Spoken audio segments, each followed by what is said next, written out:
So this is our spare room. I've got an idea for how I'm going to change this, and I'm going to do a video about how I'm going to do it. The reason being that, well, I'm going to have the carpet up here. We've got a bit of carpet moth damage.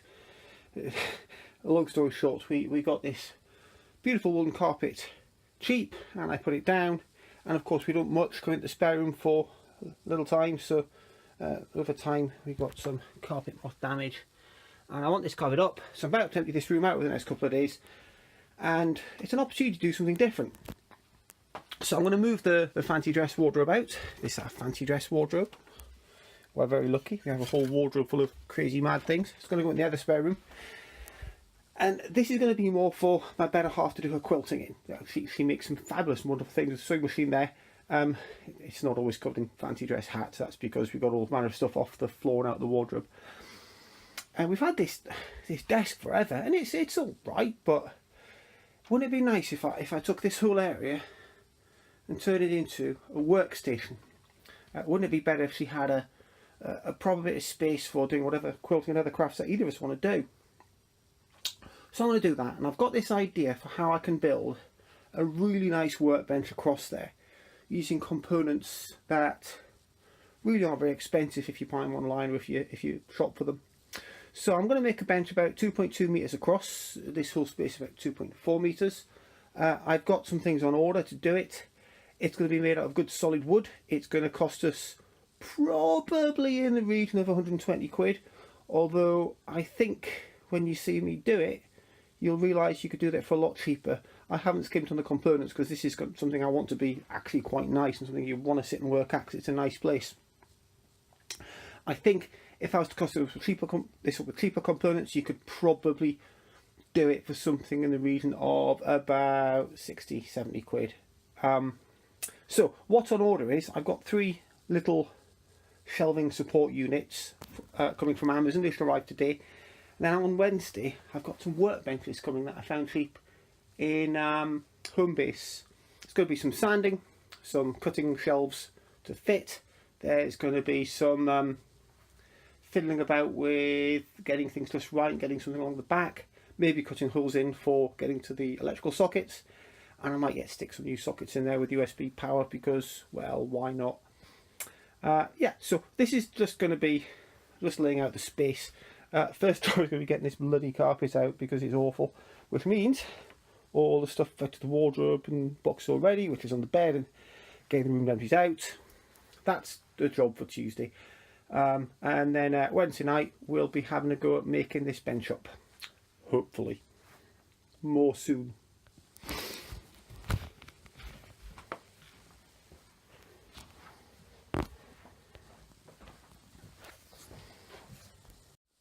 So the bits and bobs I need to do this job start to arrive. First thing is these, some narrow slatted storage units, as well, little shelving units. I've got 3 of those. There's one open there and there's 2 others here. These are cheapest chips on Amazon. I'll leave a link in the description. And these are going to be the bits that hold it up. I'm going to have all 3 of these made up, one either side, one in the middle, 2.2 meter bench. These are, they're going to be on sideways, so 270 millimeters wide, but I make that about 70 meters either side of central one of these, meaning it's plenty of room to sit and work. 2 little workstations on there. What can I say? Well, they're all right. They are, as I said, very, very cheap. They are a simple pine. The side slats are pre-drilled. The central parts, the shelves, aren't. There aren't any holes there, so I'm going to have to drill those out. But that's fine because these holes are probably in the wrong place where I want them anyway. They're also too tall. These are, as you can see, 800 millimeters. You don't want an 800 millimeter wide, well, you might want an 800 millimeter wide high bench, but bear in mind there's going to be a couple of centimeters of workbench on top of this, so that's going to be too high. A typical desk is about 700 millimeters high, 690, 700 millimeters high, about that.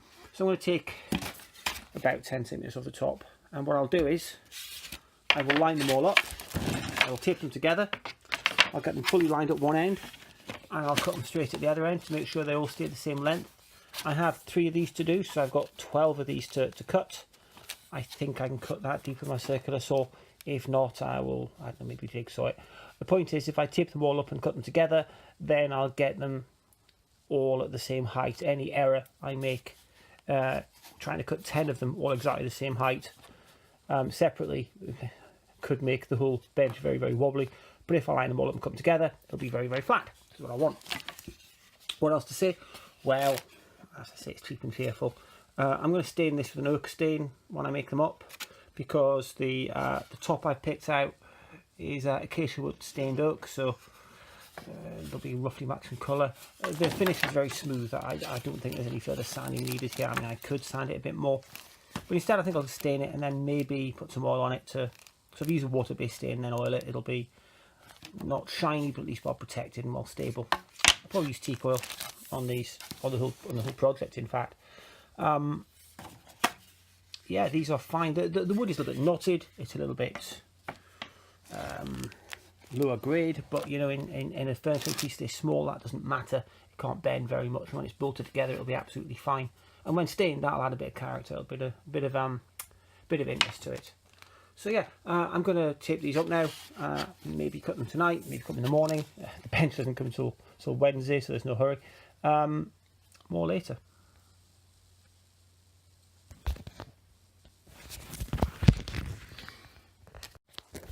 Alright, I've just unclamped them. I've sawn off the bottoms.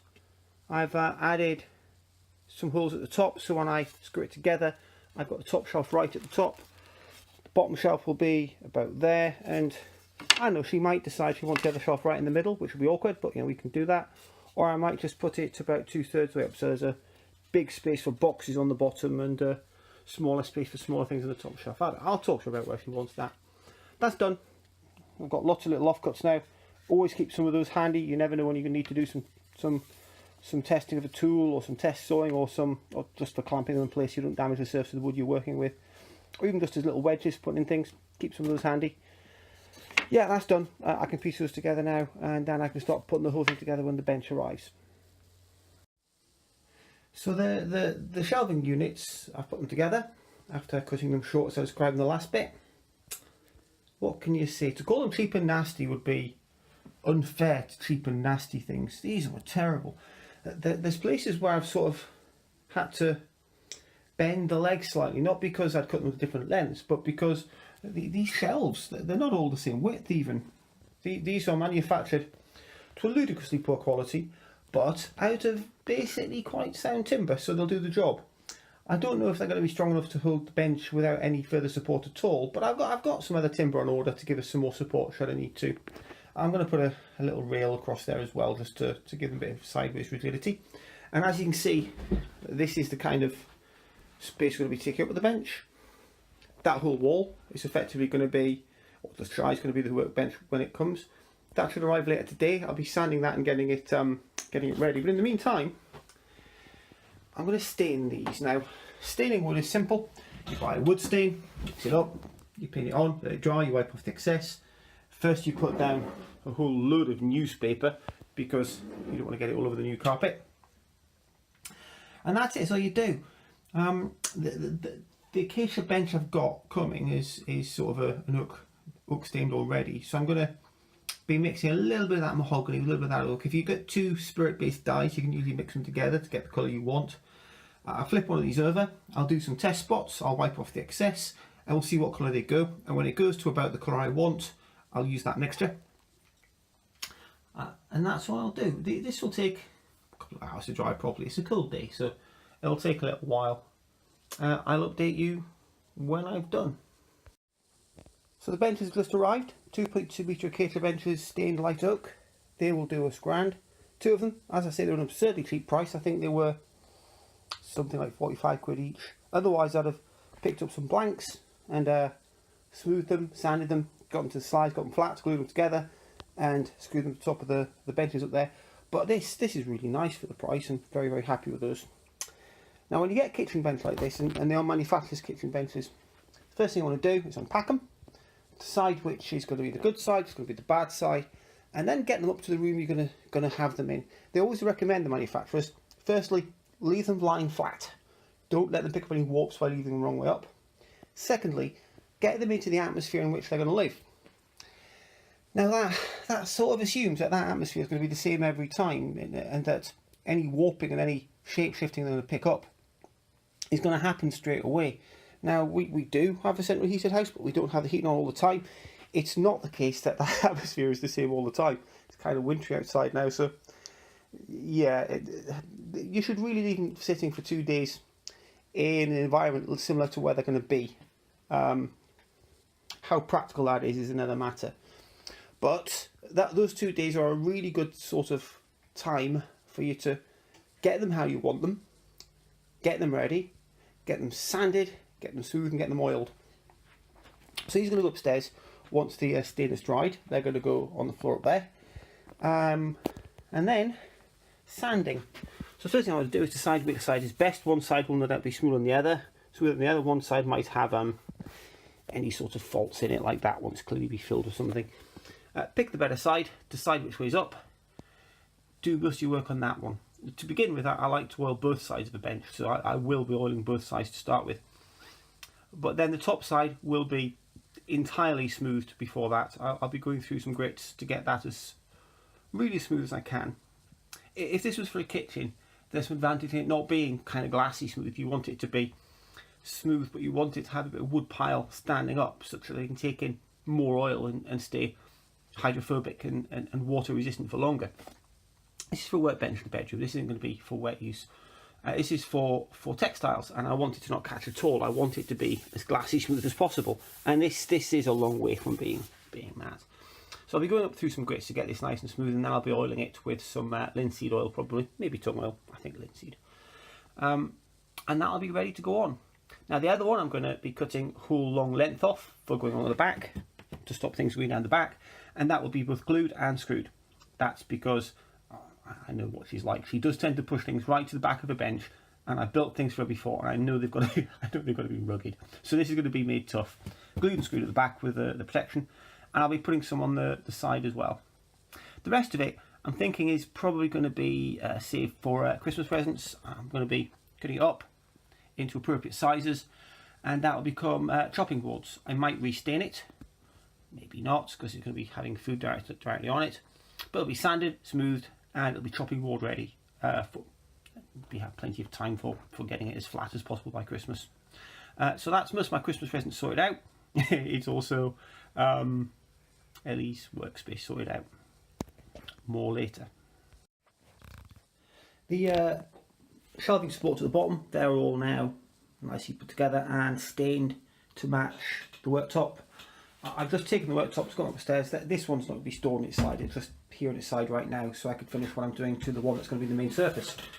I have sanded it down. I've gone through a couple of grits down to, I forget, I might have gone down to a 200 grit with this, not quite as far as that, but what I've done is I've got it lovely smooth, and I've restained it because I took a lot of the colour off, of course, to give it a more uniform colour, which I quite like for this room.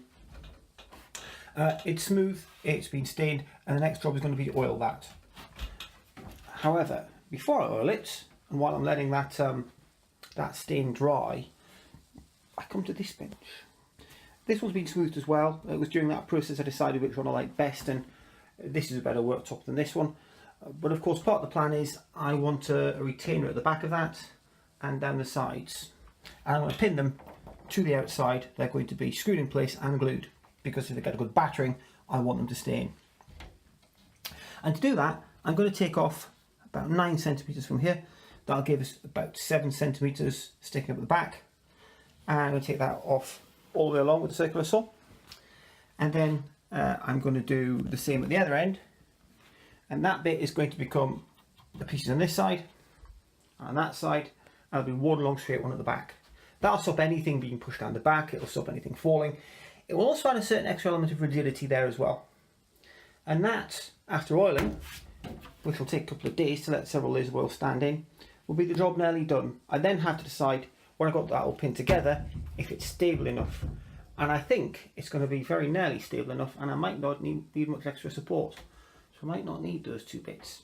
If I do, I'll put a leg rail at the back, and that will hold it steady in this sort of left-right dimension.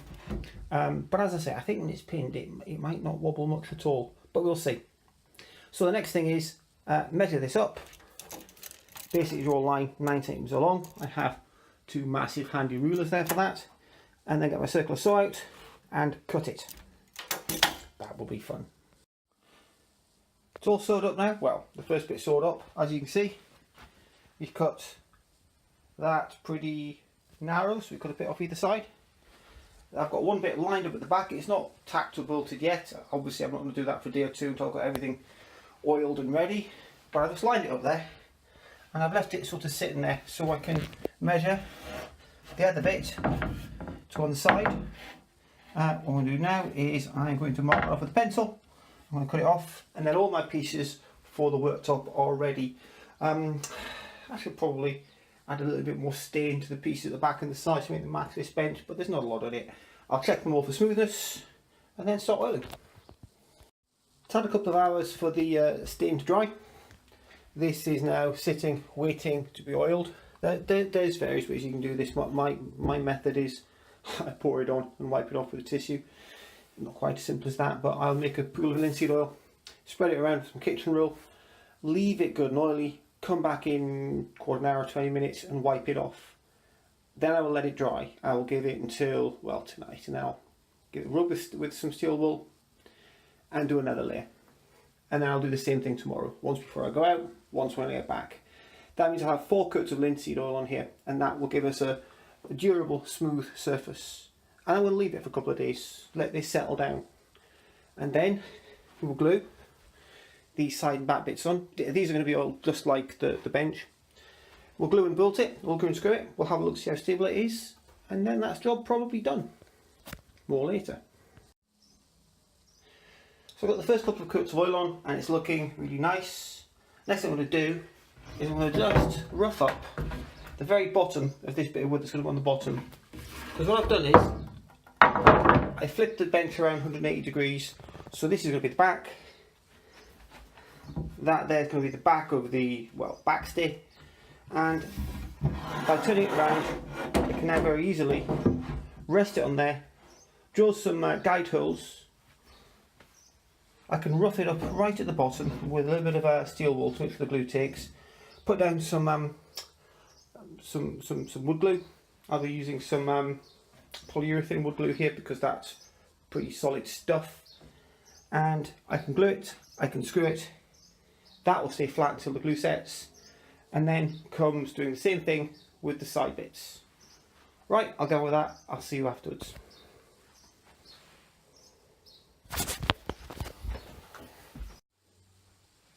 So that's the job done. As you can see, I've screwed this on. If you look under, you can see where I've, as I described in the last part of the video, screwed it in place. I also found that it was wobbling a little bit too much from side to side, so I've added these diagonals which just stop it wobbling at all. If Ellie tells me it's a bit too much wobble forward and back, then I'll pin it to the wall. I'll just add a couple of brackets here and at that end, and that will stop it moving at all. It's pretty solid now. I think it'll be good enough. Next, I'll just put some shelves up. If you want a video on putting shelves up, I'll do a video on putting shelves up, but that's the simplest job in the world and you're probably done. This has 4 coats of linseed oil on now. See, it's picked up a lovely luster, a lovely sheen. That'll be a good hard wearing surface now for doing whatever we want on it. The other parts of the job still to do. Putting the tools away, tidying up, hoovering yet again, and onto these. You remember I mentioned that I was talking about maybe turning the last bit of board into shelf or chopping boards. Well, I've sawed it up into nice even chopping boards. They're about 24 centimeters by about 30 centimeters, something like that. Nice size. I've gone with a 6x4 sort of shape and format because that's a shape we find pleasing to the eye. What needs to be done with them is sanding. I probably won't go all the way down to the bare wood because I think this acacia is going to be a nice colour in itself. So I'll take that stained surface off, sand it, smooth it and oil it. I'll use a mineral oil on this, something food compatible. Mineral oil is great for chopping boards. My own chopping boards downstairs I use olive oil because I think it gives a lovely colour, a lovely lustre.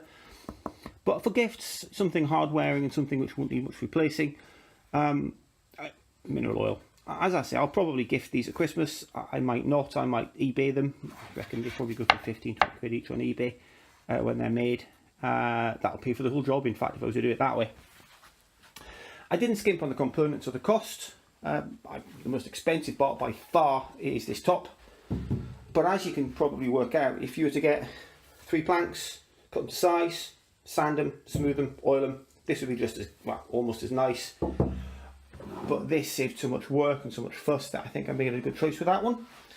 The other thing I might change is I cut one end of the other board off for the back and the other end for the sides, and that leaves me this much.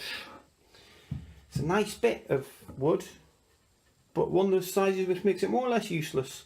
I'll either put it in my store pile, or I might cut it lengthways and I might replace those batons at the back with this, because that'll just look a bit nicer, won't it?